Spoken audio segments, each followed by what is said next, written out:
You're listening to The Briefing, first broadcast on the 16th of September 2024 on Monocle Radio.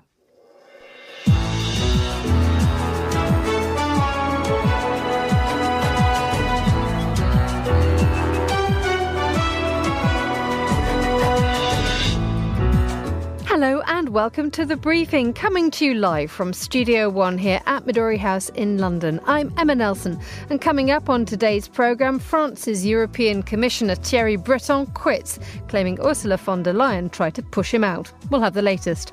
Also coming up, принимать соответствующие решения, исходя из тех угроз, которые нам будут создавать. What can Russia do were Ukraine to use long-range missiles against it? Plus, everything I've done for my children. That was Succession, but in real life, the Murdoch children are battling it out for control of the family media empire. But with legal proceedings all behind closed doors, what does it mean for freedom of the press? Plus, we'll get the latest from the London Design Festival too. That's all coming up right here on The Briefing with me, Emma Nelson.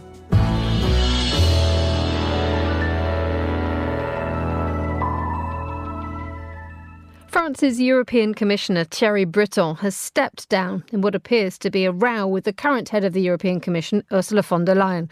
Well, to tell us more about this breaking story, I'm joined now from Brussels by editor-at-large and Politico Playbook reporter Nicolas Vanocourt. A very good afternoon to you, Nicolas. Thanks. Good to be here. So just explain to us, who is Thierry Breton in terms of his influence and his power? He has a reputation for being very good at taking on the likes of Elon Musk. Yeah, he's definitely the outsized personality of this commission. He was in charge of vaccine procurement, was kind of the vaccine guru, sort of czar, then positioned himself on ammunition for Ukraine, came out with a big pledge to deliver 1 million rounds of ammunition for Ukraine. And of late, as you mentioned, with Elon Musk, he's kind of staged a sort of confrontation with Elon Musk over X and content moderation on the platform. It's definitely the biggest kind of personality within the commission. So what's gone wrong? Well, that's what we're reporting on right now. It's, partly it seems like there was basically a clash between Breton and von der Leyen over governance. So he criticized her sort of way of managing the commission and having a sort of fairly directive style, not really consulting people. There was a public kind of confrontation over the appointment of a sort of civil servant, but he spoke out. He wrote a letter and spoke out publicly against her. And in return, her side was saying, well, he did things publicly. He would not sort of take side channels and try to resolve issues with her. He would play things out in the public sphere, and that sort of grated with her. And it all ended up with, just this past week, a phone call where she apparently says, I just can't work with him for personal reasons anymore. And you got to send someone else. Indeed. I mean, the reports that we are hearing are very, very much concur with what you've just said, which is she was trying to get rid of him and she was asking Paris to send a replacement in return for more powers being given to France. Is that correct? Yes. It seems like that was the carrot that she said, well, I can't work with him, send someone else, and I will offer you sort of a bigger portfolio. Now, it really remains to be seen what that will be. France wants a big economic portfolio. So there's a chance that will come out in the wash tomorrow, that France will be in charge of economy and finance in the new commission. But it's always worth looking at the fine print and seeing, well, what kind of authority does that really have? Who are they in charge of? Hearing that it may not be as big a portfolio as they had hoped for. And really, if you take a step back, this just says a lot about France's influence, about Macron's power in Europe today being weaker. I'm not sure this would have played out the same way 5 years ago. Tell us a little bit about the timing of his departure, because the European Commission President Ursula von der Leyen will go to Strasbourg this week to reveal the EU's incoming commissioners. I mean, the timing isn't great for her, is it? What does it mean? No, it's bad. I mean, it effectively sort of disrupts her plan although it seems that France, they had somebody else to put forward. So she still might be able to present the college tomorrow. I think that having it basically says that,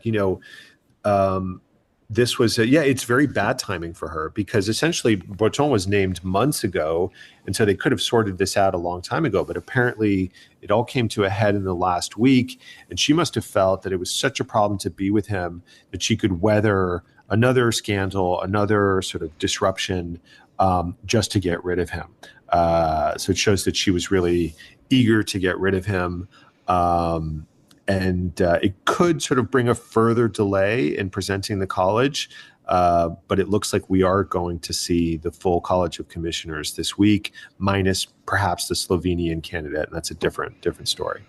Yes, that was a problem that Ursula von der Leyen brought upon herself when she was trying to get a better gender balance lineup for the new European Commissioner, and asked for Slovenia to withdraw a male candidate. I mean, these are two things. We're seeing Breton going. We mentioned this issue with Slovenia.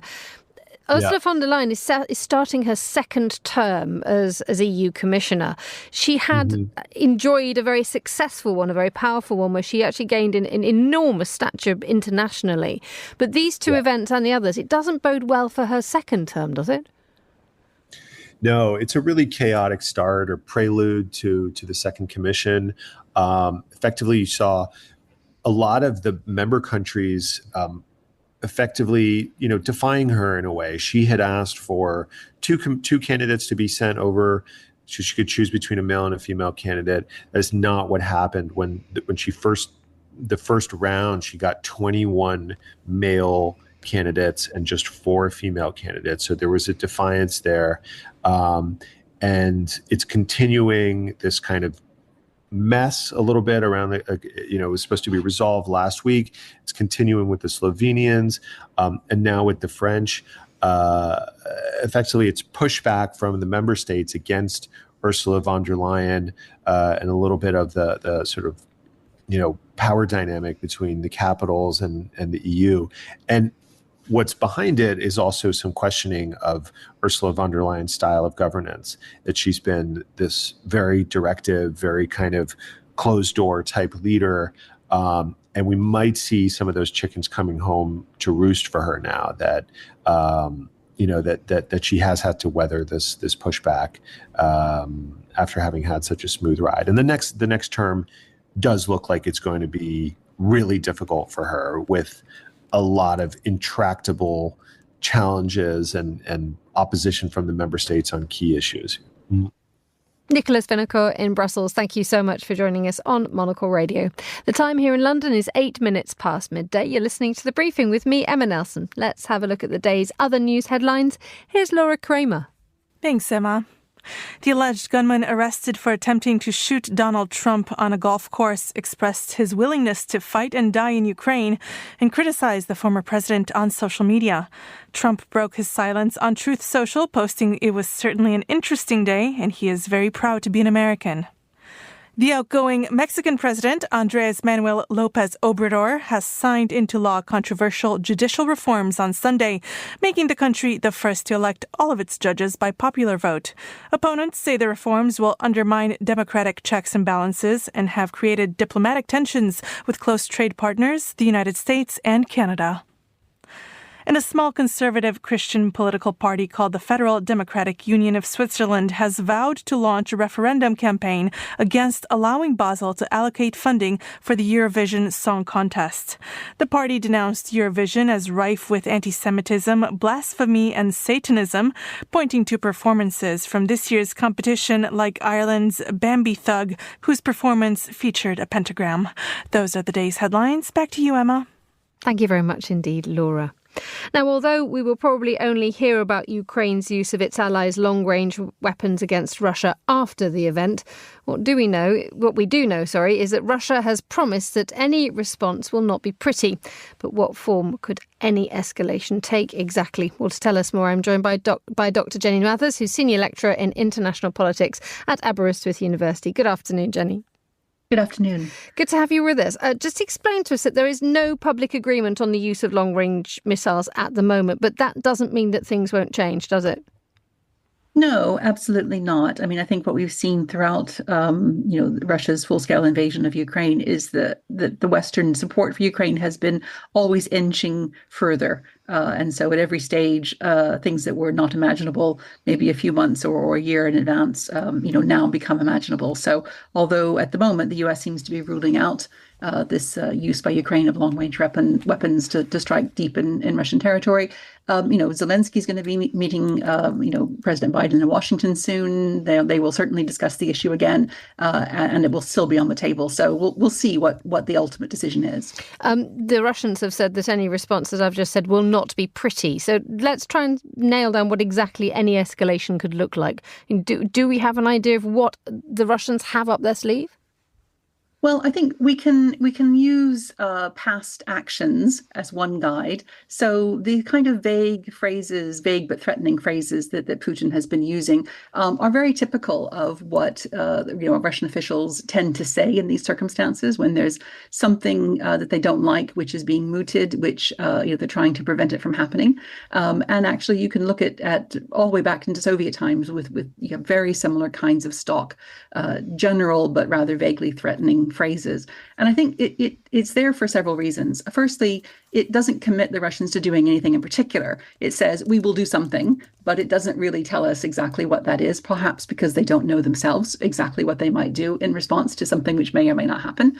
But also because I think it allows our imaginations to do a lot of the work for Putin. So he doesn't have to say, I will use nuclear weapons, for everybody in the West to be saying, oh no, what does this mean? Does it mean he will use nuclear weapons? So he allows our imaginations to fill in the gaps and really go places in terms of possible escalation that he hasn't necessarily said that he's going to go.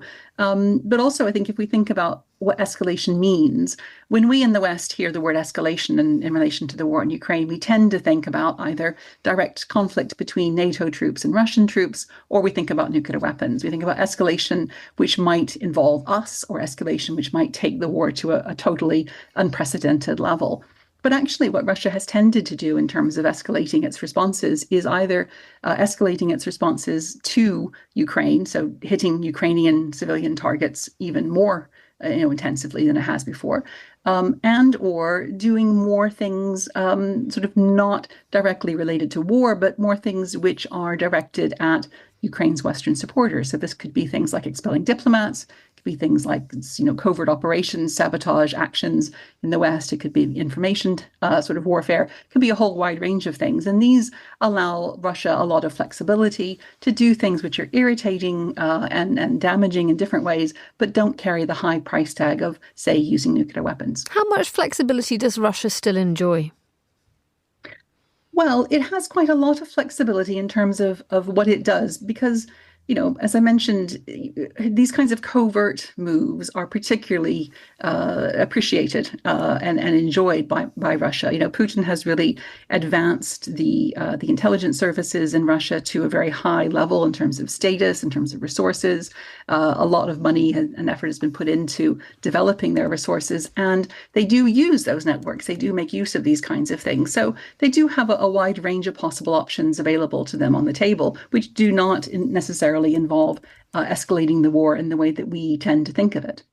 How much does the reliance of something like, being sent armaments or missiles from Iran suggest that Russia is not only just recalibrating its allies, although it has enjoyed a long alliance with Iran, but also the fact that there is more of a reliance on short-term help, which is something that arguably Vladimir Putin is not something that he likes, not a way that he likes to operate?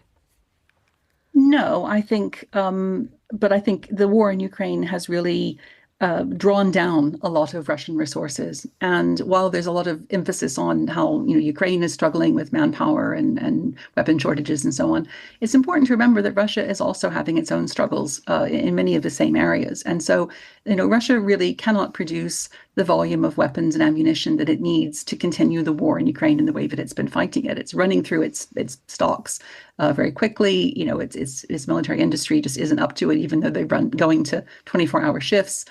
So they have to import weapons, and Iran is obviously a key supplier. I think they have to think in terms of the short term. And, if they were to, for example, trade weapons from Iran for, nuclear technology, nuclear, ideas, information, that would be a very short-term sort of a solution for Russia, because, of course, no one knows how Iran might use that technology, 5 years, 10 years, or further down the future, whether they might be using it perhaps against Russia. But I think Putin at the moment is not in a position where he can afford to take the longer view in these relations. He really needs to get the weapons in now. He needs to continue the war if he's going to carry on with his policies and towards Ukraine. Jenny Mathers, thank you as ever for joining us on Monocle Radio. You're listening to The Briefing.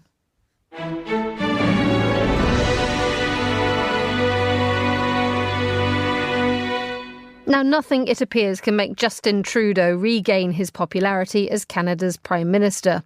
Nor can anything, it seems, make him step down. His party doesn't know what to do with him. What is certain, though, is that they're trailing 17 points in the polls. Well, I'm joined now by Paul Waldie, who's Europe correspondent at the Globe and Mail, to tell us more. Good afternoon, Paul. Hi there.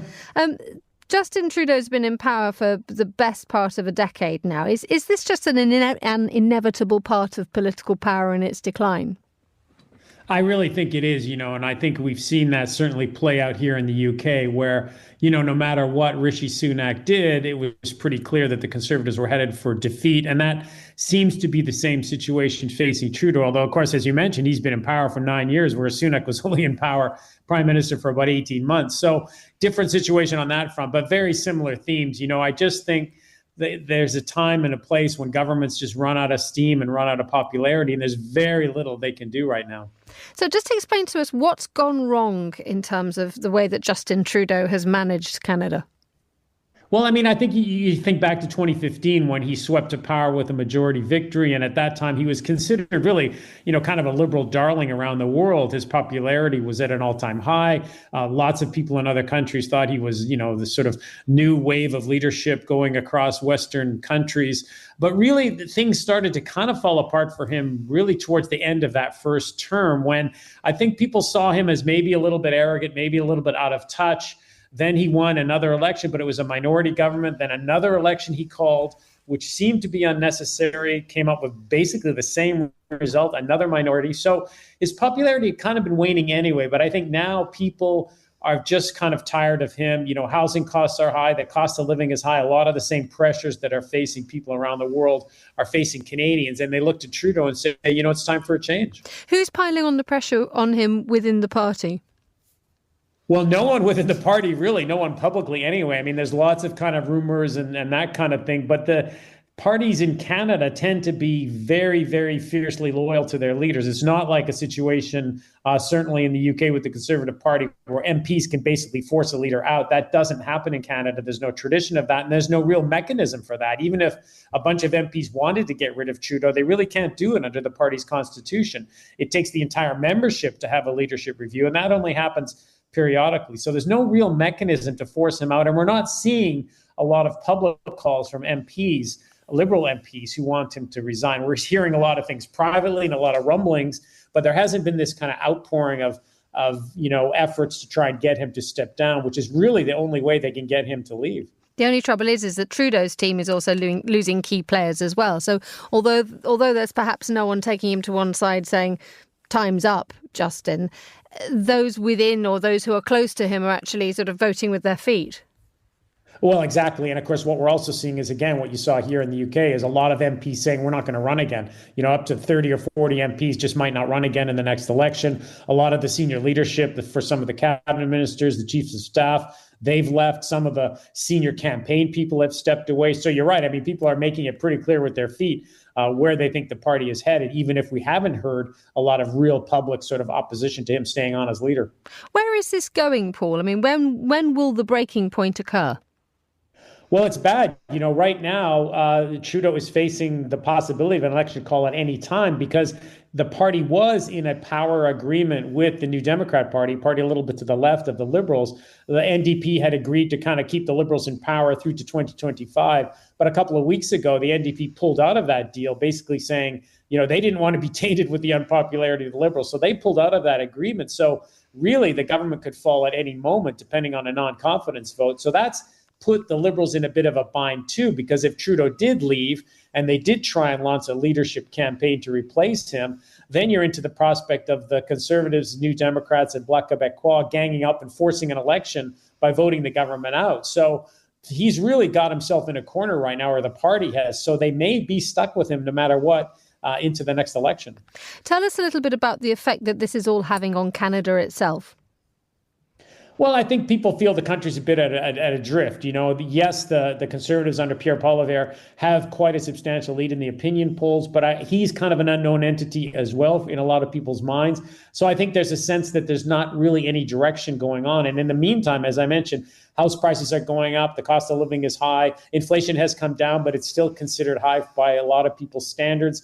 The Liberals have brought in Mark Carney, former governor of the Bank of England and former governor of the Bank of Canada, to try and come up with some new economic ideas, some new economic policies that they can use now and in the next election. However, there's no guarantee that any of that's going to work because everything the Liberals have proposed so far hasn't really worked. So I think the country a lot of people just feel the country's adrift right now. Paul Waldie, thank you as ever for joining us on Monocle Radio. You were the briefing.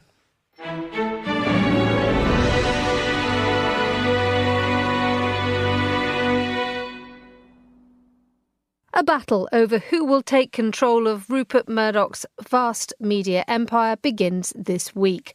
Last year, his son Lachlan was named as the sole chairman of News Corp. He's also currently the executive chair and CEO of Fox Corp.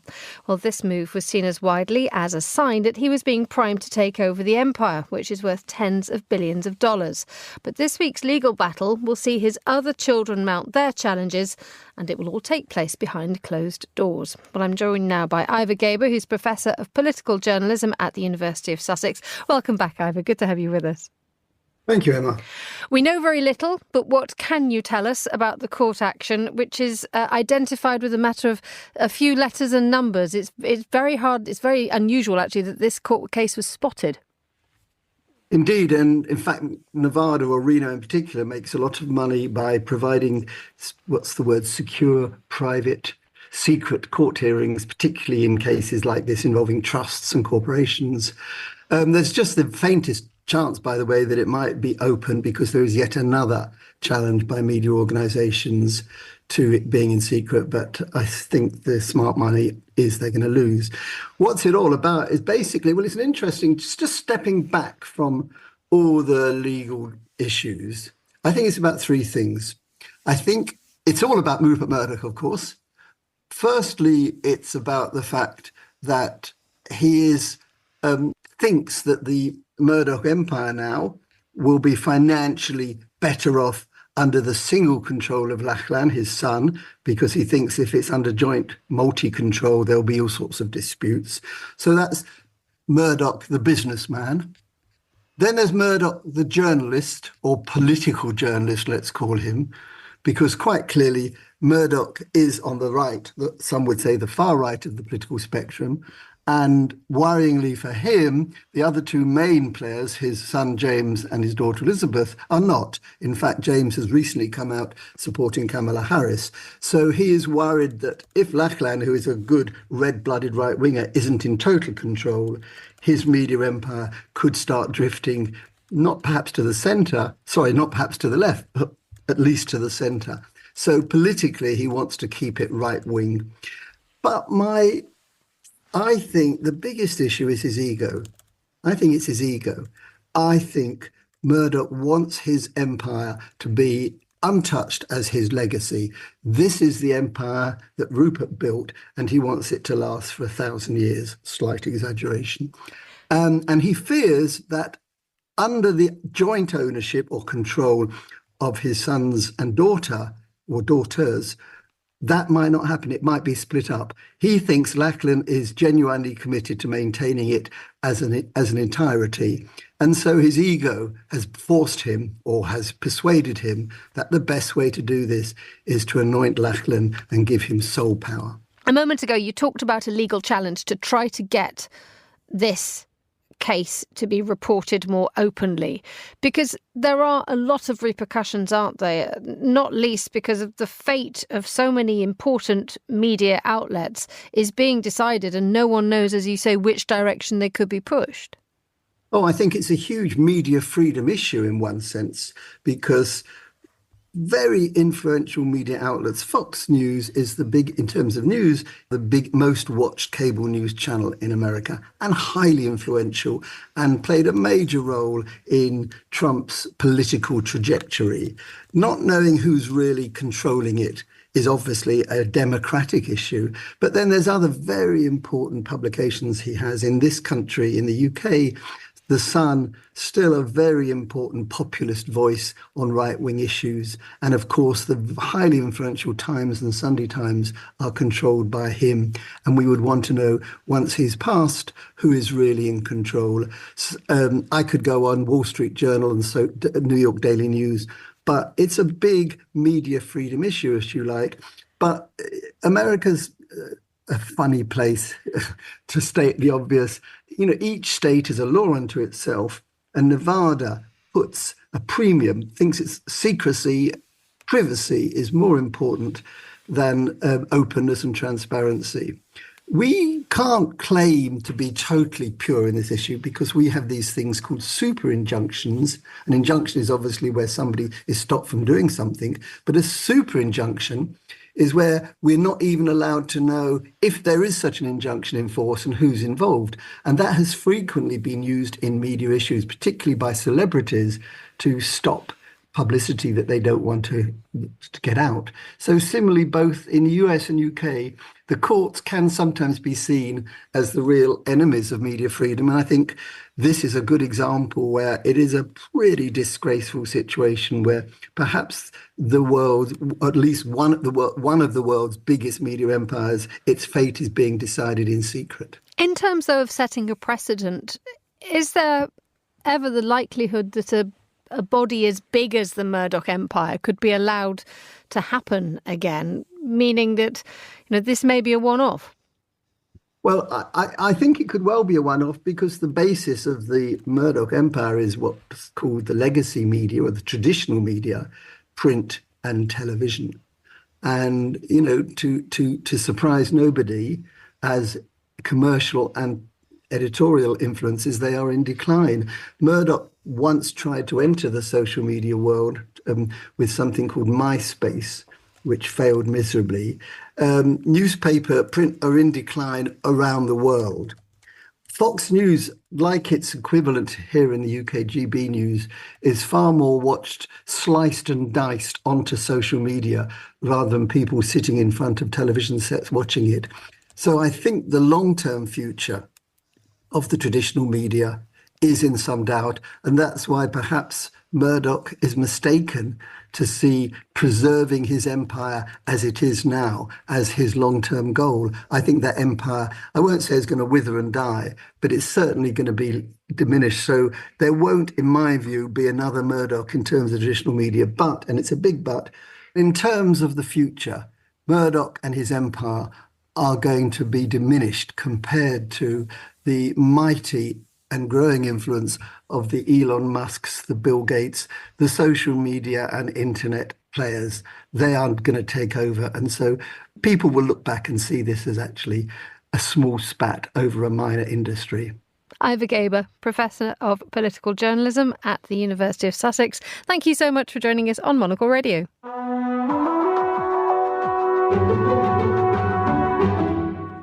The London Design Festival started this weekend, billed as a celebration and promotion of the city as the design capital of the world. Well, Monocle's design editor of the world, Nick Moniz, joins me in the studio. Very good afternoon. Got a promotion, I think.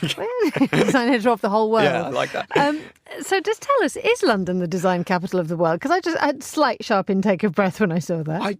No, it's not. It's still an incredibly important destination for design. It probably, if you're looking at design from the spectrum of designing a teaspoon through to the master planning a city, it's probably got everything you could want. There are certainly probably more specialised cities. Milan, springs to mind. That for me would be the design capital of the world, but more probably furniture focused rather than architecture focused. It's a huge claim to make. That said, incredibly important city for design. It is funny, isn't it? Because design suddenly becomes the more broader question of problem solving, when London's really good at that. Yeah, 100%. And I think there's also an element of what do you define design as? Are we including engineers in design? Because there's engineers do design work as well, but often we tend to be like, no, you're not designers. You just work with calculators and make things stand up. So it's where do you draw the boundaries, Emma, is what I'm getting at here. I think if you're listening and you're an engineer, you might want to have a word with Nick Monisse about what you. Well, I'm global design editor of the world, so the buck stops with me. Yeah, we have no engineers in the room that can come back to you. But just okay, let's talk about the festival itself.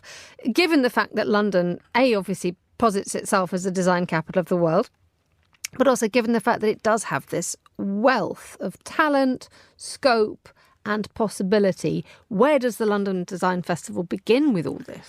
Well, I think it begins with, it's really about the exploration of ideas. And actually, I have seen, it's been running since the weekend, and I have seen people from all over the world kind of fly in for it. I was at a lovely dinner last night with Japanese designers and craftspeople who are working on a project called Craft X Tech, which is really looking at how you can take traditional Japanese crafts and imbue them into modern design practices, which is quite cool. So it's more starting conceptually, and I think that's why this festival is important. I went and saw another pavilion this morning that was essentially, the size of a small house, but built with barely any screws or nails or glue. It was just sort of slotted together. So it is sort of, your classic temporary pop-up sort of things, but it's about, I guess, exploring and testing ideas and seeing how you can push them forward. And this pavilion this morning was all about can we build in this way at a larger scale? It does make you think, what are the things that ever sort of get translated from that wonderful one-off pop-up to something that then becomes applied to real life? Yeah, and I think that's the hope for this, and the hope for this sort of event. It's like, okay, what can we push, and then what can we actually ultimately put into practice? And I think that they're the sorts of things that are going to be explored over the week, and that's why I would encourage people to sort of, go walk around the city, drop into the showrooms. You'll see, there's all sorts of open houses taking place. Go see these things, and you might even, get some inspiration that you can bring into your own engineering practice or any other sort of creative pursuit. If we don't have an awful lot of time, but we want to see something very good, where would you direct us? Well, I would go to this pavilion I saw this morning. It's called Off the Shelf. It's at Olympia in the motor rail car park right by Kensington Olympia train station, and that's a fabulous little pavilion. I'm liking the pavilions at the moment. There's another great one designed by German designer Stefan Dietz, backed by the American Hardwood Export Council, and that's on the parade ground of the Chelsea College of Arts. That's called Vert, and that's again using timber spans to make this grand sort of structure. So go check out those sorts of things. Otherwise, drop into showrooms in Chelsea. And tell us, you're hosting a talk as well, aren't you? Yes, so I'm hosting a talk tomorrow at the Victoria and Albert Museum. It's part of the Global Design Forum, and we're going to be talking about healthy cities. So if you go to Global Design Forum, if you Google Global Design Forum and London Design Festival, that should come up. But, use whichever, we're not backed by Google. You can use Bing. You can search however you like to search, Emma. Nick Monisse, Monocle's design editor, thank you so much for joining us in the studio. And that's all the time we have for today's edition of The Briefing. My thanks to all my guests and to the producer, Christy O'Grady. Our researcher was Gunnar Grunlid and our studio manager was Mariella Bevan. The Briefing is back tomorrow at the same time. Chris Chemak will be your host for that. But for now, from me, Emma Nelson, goodbye. Thanks for listening. Have a good week.